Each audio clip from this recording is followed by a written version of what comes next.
예, 안녕하세요. 링컨 선생님입니다. 오늘은 토요일인데요. 약간 쌀쌀한 토요일입니다. 이제 수능도 끝나고, 예, 우리 둘째 딸이 지금 이제 미술 아까 중학생인데 그린다 그랬잖아요. 그래서 아마 미술 학원 가려고 지금 아침 9시에 이어서 이제 지금 막 준비하고 가고 있습니다. 저도 어제 좀 늦게 잤어요. 거의 한 2시 반 좀 넘어서 자갖고 오늘 한 6시쯤. 생각해보니까 얼마 못 잤네요. 근데 또 일찍 일어나는 습관이 있다 보니까 6시쯤 되니까 저절로 눈이 떠지더라고요. 보통 때보단 조금 늦게 일어났는데 어쨌든 지금은 한 8시 40분 정도 됐고요. 지금 이제 한 편 찍고 그 다음에 어머니 아버님이랑 아침 식사를 하러 가기로 해서 식사를 하러 가기로 하는 건 아니고 어머니 아버님 집에서 식사하기로 해서 빨리 요거 찍고 가도록 하겠습니다. 자, 네이티브는 쉬운 영어로 말한다. 요게 바로 전편에서 한번 미드에서 한번 했던 표현인데 I didn't mean it. 네, 진짜 그건 농담이었어. 그러려고 했던 게 아니야. 그 표현이 하나 있었고요. 그 다음에 It slipped my mind. 예를 들면 친구하고 영화관 가기로 해서 어디서 만나기로 했어요. 근데 안 나온 거예요. 그래서 전화를 한 거죠. 야, 너 어디야? 왜 안 나왔어? 그러니까 it slipped my mind. 깜빡했어. 이런 거거든요. 그리고 이거 같은 뜻인데 I completely forgot. 이 표현도 I completely 이 표현을 그러니까 완전히 까먹었다 이 뜻이죠. 그리고 I'm not myself today. 오늘 내가 아닌 것 같아. 그러니까 이게 어디 정신을 빼놓고 온 것 같아. 오늘 좀 이상한데 뭐 이런 표현입니다. 그래서 이 표현이고 그 다음에 오늘 그 섹스 앤 더 시티에서는 요게 그 현재 완료 우리가 저번 시간에 바로 배웠는데 요게 나오네요. 그래서 이 화장실에 갔는데 그 사라 파커가 누가 이제 아는 척을 하는 거예요. 그래서 Have you met? 이게 현재 완료죠. Have we met? Have you met? 이걸 빨리 발음하니까 Have you met? 이렇게 발음하는 게 아니고 Have met? 이렇게 발음하죠. 그러니까 그 여자가 당신을 만나본 적이 있는 건 아니고 칼럼을 통해서 당신을 알게 됐다. 이제 그런 식의 얘기를 해요. 그래서 이제 뭐 전혀 모르는 사람이 아는 체를 하니까 Have you met? 이렇게 얘기한 거죠. 그리고 이제 문법은 오늘 과거 완료에 대해서 할 건데 저번에 현재 완료에 대해서 했고 좀 전에 문장도 현재 완료였잖아요. 과거의 어느 시점부터 현재까지 이어진 거고 과거 완료는 대과거의 어느 시점서부터 과거의 어느 시점까지. 예를 들면 내가 지금은 더 이상 이제 은퇴하고 선생님이 아니야. 근데 예를 들면 20년 전부터 시작해서 5년 전까지는 선생님이었었어. 그럴 때 쓰는 거죠. 예를 들면. 그래서 여기서 예문은 데이비드가 말했다. 그는 전에 그녀를 본 적이 있다. 그러면 David said that he had seen her before. 그러면 had 플러스 pp거든요. 그러니까 현재 완료는 have 플러스 pp잖아요. 과거 완료는 had 플러스 pp다. 그렇게 생각하면 좋을 것 같고 그 다음에 이제 오늘 호주 경험담에 대해서는 호스 레이싱 승마 경기에 대해서 얘기를 하려고 그러는데 호주에서 제가 처음에 이제 소도시에 갔었는데 그 소도시에서 놀랬던 게 그 조그만 소도시에서 일요일 날이 되면 그 2주에 매주 있었나 2주에 한 번씩 있었나 기억은 안 나요. 또 호스 레이싱이 있는데 우연히 거기를 한번 어떤 그 계기로 가게 됐는데 와 사람들이 진짜 그 소도시에서 그렇게 잘 차려입을 일이 별로 없거든요. 진짜 파티에 나온 듯이 그렇게 잘 차려입고 여자들은 칭 이렇게 큰 모자 쓰고 그래서 너무너무 그 풍경이 이쁘더라고요. 근데 이게 그 저번에 한번 얘기했듯이 호주도 그렇고 미국도 그렇고 뭐 뉴질랜드도 그렇고 상당히 아일랜드계 사람이 많습니다. 그래서 이게 아이리쉬 쪽에서 이 승마가 굉장히 유명해졌다고 해요. 근데 인기가 있다고 해요. 그래서 이제 그 문화에 다분히 영향을 받은 건데 예를 들면 호주 같으면 지금 어떤지 모르겠는데 그때 제가 20년 전에는 전체 인구의 한 11% 정도 된다고 그러거든요. 아일랜드계가 굉장히 많은 거죠. 근데 아일랜드 사람들이 왜 그럼 그렇게 많이 갔냐? 아일랜드가 영국으로부터 이제 지배를 받으면서 굉장히 아일랜드 대기근이라고 해서 감자도 없어서 못 먹고 굉장히 어려운 시절이 있었거든요. 그러니까 그 어려운 시절 때 많이들 살기가 너무 어렵다 보니까 외국으로 많이 나가게 된 거죠. 그러니까 마치 유대인이 나라를 잃어서 전 세계로 퍼진 걸 우리가 디아스포라라고 얘기하듯이 그런 식으로 그러니까 사실 중국이나 우리나라도 예전에 먹기 살기 힘들어서 전 세계로 많이 나간 거잖아요. 그래서 그런 먹고 살기 힘든 그 위기가 또 한편으로서는 기회가 되는 거죠. 사실 중국이 요즘 경제가 부흥하는 원인 중에 하나가 미국으로 옛날에 이민 벌써 중국은 이민 4세대, 5세대까지 내려왔거든요. 얘들이 완벽한 영어 플러스 선진국에서 조금 교육을 받고 중국의 엄청난 큰 시장을 보고 중국으로 다시 돌아와서 그 이 사람들이 똑똑한 두뇌 플러스 자본을 갖고 중국으로 들어와서 사실 중국 경제가 많이 부흥된 측면도 있거든요. 그러니까 위기가 나중에 항상 이렇게 기회가 되는 거죠. 그래서 인간지사 세옹지마입니다.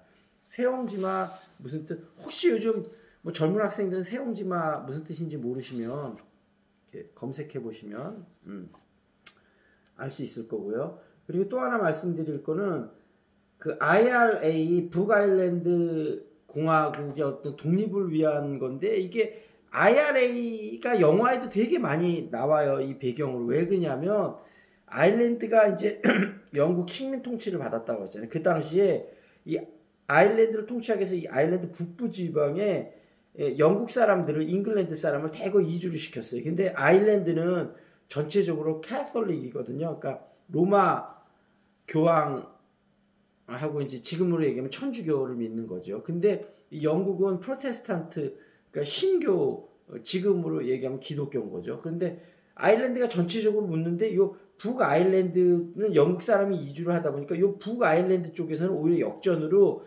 그 개신교가 훨씬 많고 캐톨릭이 조금밖에 없는 거죠. 근데 이 조금밖에 없는 캐톨릭이 우리는 아일랜드 전체 정체성을 찾아야 된다 하면서 무장 봉기를 일으키면서 마치 우리나라 예전에 독립운동 하듯이 그렇게 맹렬하게 그 북아일랜드 공화국을 막 테러하고 막 그렇게 해요. 그래서 그게 이제 그 배경이 영화에 되게 많이 나오는데 그런 백그라운드를 좀 알고 계시면 그 영화를 이해하는데도 그렇고 영어를 하실 때도 그런 문화를 이해해야 된다고 말씀을 드렸잖아요. 그래서 그런 부분이 많이 좀 이해가 더 되실 거예요. 그 다음에 오늘 그 에이미 퍼디는 지금 이제 이제 자기가 연설을 하는 거잖아요. 거기서 이제 어떤 얘기가 나오냐면 이제 이 에이미 퍼디가 이제 나는 그 눈이 어떤 오는 지역에서 맨날 라스베가스에서 살아서 갑갑해서 그래서 내가 사람들한테 가서 이야기하고 싶은 모든 스토리를 내가 I would picture 상상했었다 이런 얘기가 나오거든요. 그래서 오늘 표현은 I would picture all of the stories that I would go on to tell 이거거든요. I would picture all of the stories that I would go on to tell. 그러면 한번 될지는 모르겠는데 제가 처음서부터 여기까지 한번 해보도록 하겠습니다. If your story 잠깐만요. If your story were a book and you were the author, how would you want your story to go? That's the question that changed my life forever.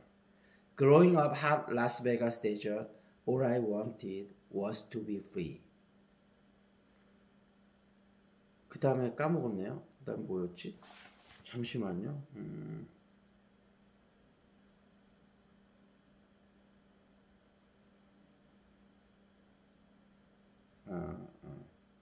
이거네. I would daydream about traveling the world, living in a place. 자꾸 까먹네요. where it snowed.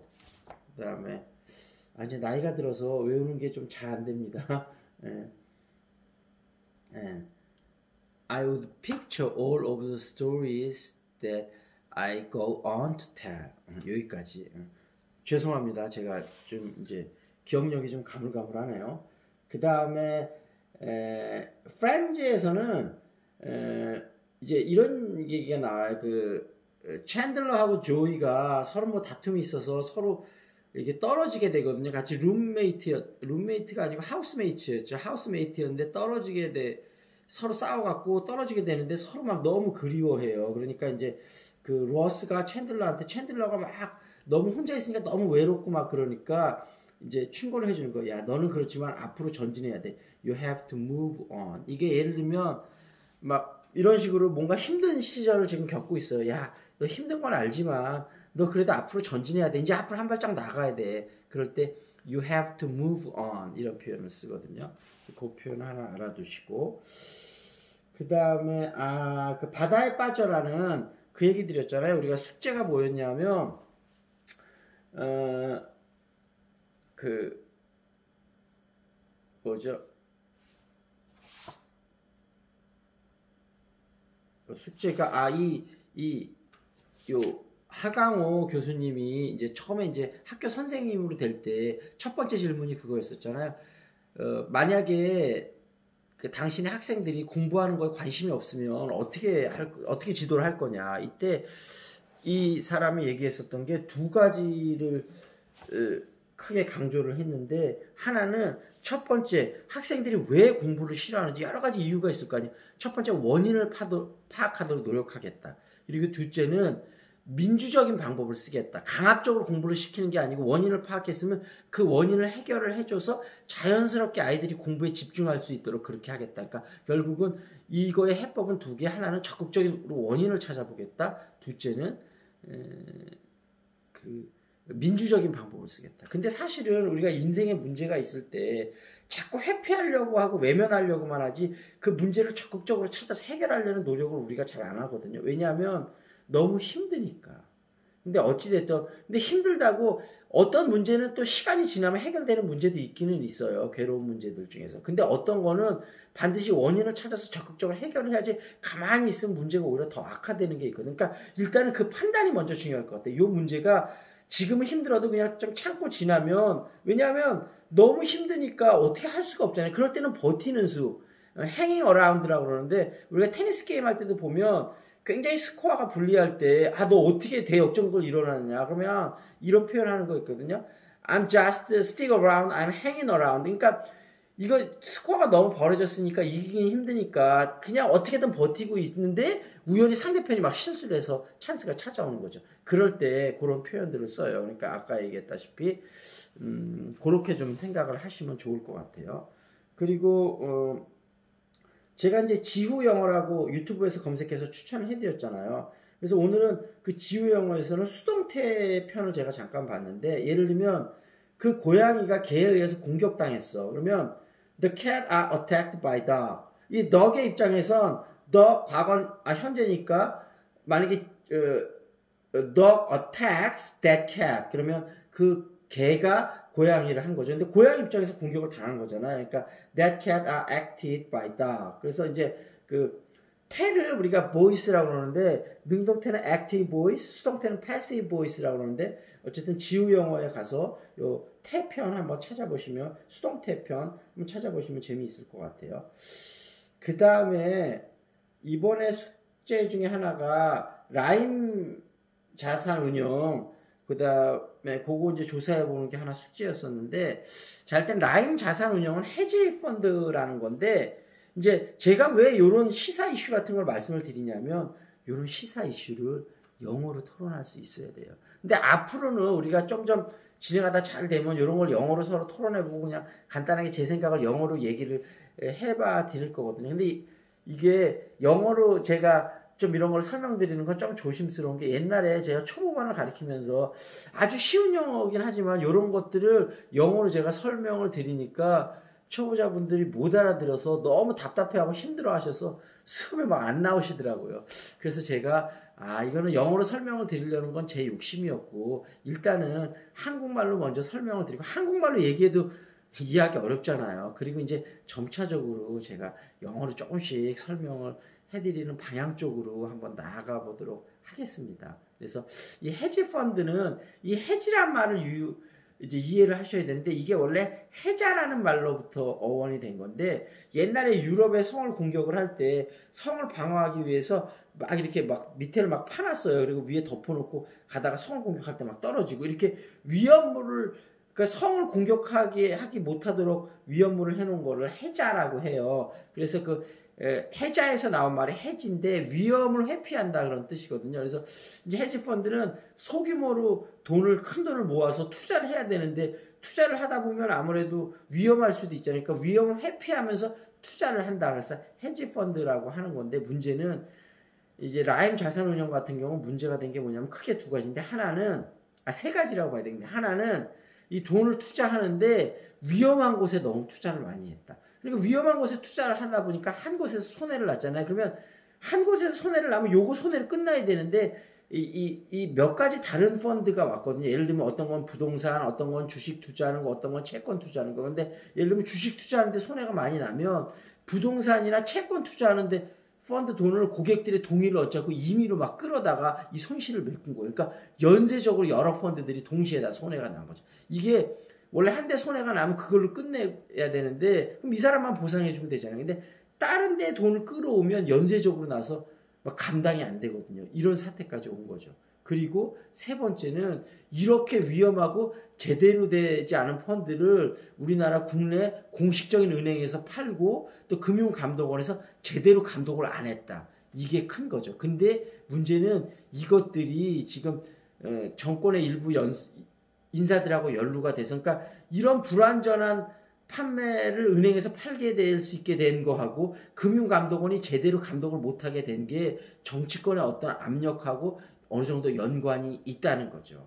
그래서 이게 사태가 이게 보통 큰 사태가 아닙니다. 그래서 하여튼 요거를 여러분들이 한번 영어로 간단하게 설명하실 수 있도록 쉬운 영어로 한번 연습을 좀 해보시면 좋을 것 같아요. 그 다음에 이제 제가 김창옥 TV에 대해서 잠깐씩 얘기를 좀 해드리려고 하는데 그 이유는 뭐냐면 영어를 잘하면 한국말을 잘해야 된다고 했잖아요. 그러니까 한국말도 연습을 좀 해보시면 좋을 것 같아요. 어떤 연습을 하냐면 남을 설득하거나 깊이 있는 주제로 토론하거나 인생에 대해서 막 깊이 있는 얘기를 할 수 있는 일상적인 대화 말고 그런 것들을 김창옥 TV를 보면서 한국말로 연습을 좀 하시고 한국말이 잘 되면 그 다음에 그걸 또 영어로 연습을 하는 그런 훈련을 좀 해봤으면 좋겠거든요.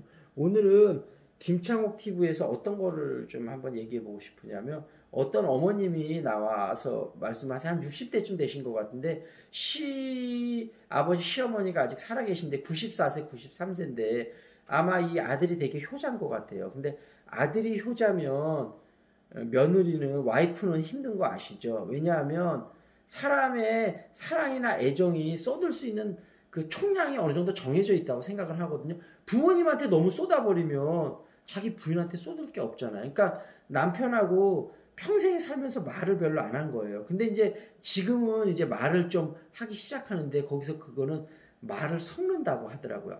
이제 남편과 이제 말을 섞기 시작했는데 남편하고 너무 오랫동안 대화가 단절되다 보니 남편하고 대화가 너무 힘듭니다. 제가 어떻게 하면 좋을까요? 자, 여러분이 김창옥이라면 어떻게 이 60대 된 뭐 지금은 아주머니라고 하셔야 되겠죠. 좀 나이가 있으신 아주머니한테 어떤 어드바이스를 드릴 수 있으신지 생각을 한번 해보시고 자 오늘 토요일이니까 여러분 푹 쉬시면서 다음 주를 위한 충전도 하시고 뭐 하여튼 운동도 좀 하시고 맛있는 것도 좀 드시고 기운차게 생활하시고 오늘 이따 저녁에 또 동영상 찍으러 또 오겠습니다. This is 리카!